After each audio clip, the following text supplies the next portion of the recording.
नमस्ते। आज पौष शुक्ल षष्ठी है, शुक्ल पक्ष का छठा दिन। और सूर्य उत्तरायण तो हो गए हैं लेकिन दिख नहीं रहे। और बहुत ही बेचैनी है लोगों में। शीत लहर में लोग कपकपा रहे हैं ठंड से और राहत चाह रहे हैं।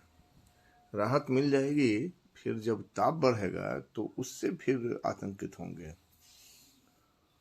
और जब गर्मी भी कम होने लगेगी तब फिर बरसात की कीचड़ से और पानी जल जमाव से पीड़ित होंगे। मानव पीड़ित होता रहता है। मानव को समभाव में रहना आता ही नहीं। उसने हमेशा से अपने लिए ज्यादा चाहा है और इस ज्यादा पाने की चाह में उसने जंगलों का सत्यानाश किया है, पहाड़ों को तोड़ डाला है, बड़े बड़े कमर्शियल स्ट्रक्चर्स खड़े किए हैं और जिसका परिणाम हम लोग देख रहे हैं कि तबाही के रूप में उत्तरांचल में, उत्तराखंड में आता रहता है। 10 सालों का ही इतिहास अगर मैं ले लूं, 13 से 23 का, तो बहुत कुछ समझने को मिल जाता है। हमें क्षरण की इस प्रक्रिया को, पतन की इस प्रक्रिया को रोकना होगा। मानव को समझना होगा कि ज्यादा कमाने की चाह में उसने प्राकृतिक संसाधनों का इतना दोहन किया है कि अब माता के पास, प्रकृति माता के पास ज्यादा कुछ बचा नहीं है देने के लिए।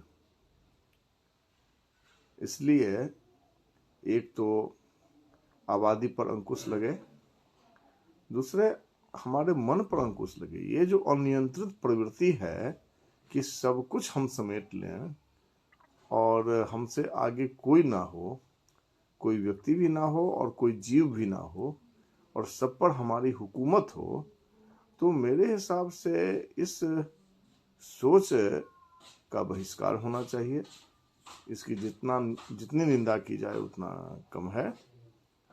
और मानवता भी कोई चिड़िया होती है, ये लोगों को इसका पाठ पढ़ाने का वक्त आ गया है। करुणा, सद्भावना, साहचर्य, सामंजस्य, मैत्री, दया, ये सब शब्द तो लगता है कि हास्य के पात्र बन चुके हैं। न कोई इस पर अमल करना तो बहुत दूर की बात है, सुनने में भी तकलीफ होती है।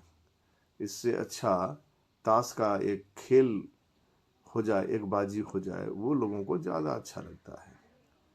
जितना चाय को अहमियत है उतना भी अगर मानवता को अहमियत दे दी जाए तो शायद हमारे जीवन में रस रंग बरसे।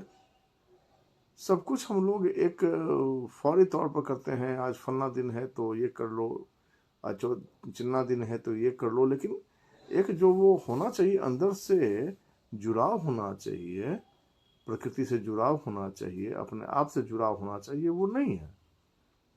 तो ये हो, ये मैं चाहता हूं। और आप लोगों से भी निवेदन है कि इस महत प्रक्रिया में अपना योगदान सुनिश्चित करें। धन्यवाद।